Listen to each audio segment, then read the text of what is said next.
বজ্রপাত দেখেনি এমন মানুষ পৃথিবীতে হয়তো একটাও নেই। বৃষ্টির সময় বেশিরভাগ বজ্রপাত দেখতে পাওয়া যায়। এই বজ্রপাত পড়ে অনেক মানুষের মৃত্যু হয়েছে। বজ্রপাতের শিকার হলে আপনার মৃত্যু হবেই, সেটা ১০১% শিওর।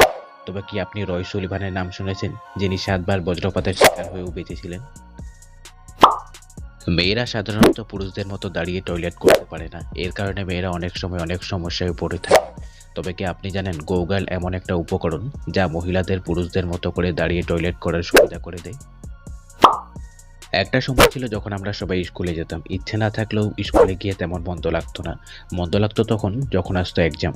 এই এক্সামের কথা শুনলেই মাথা ব্যথা শুরু হয়ে যেত আমাদের। তবে কি আপনি কখনো ভেবে দেখেছেন এই এক্সামের ধারণা সর্বপ্রথম কে আবিষ্কার করেছিলেন? সর্বপ্রথম এক্সাম আবিষ্কার করেছিলেন হেনরি ফিশার। বিদেশ ভ্রমণ করতে গেলে সবার আগে দরকার হয় পাসপোর্ট। তবে কি আপনি জানেন এমন একটি দেশ রয়েছে যে দেশের পাসপোর্ট দিয়ে ১৯২টি দেশ ঘোরা যাবে? হ্যাঁ, ঠিকই শুনেছেন। দেশটি হলো সিঙ্গাপুর।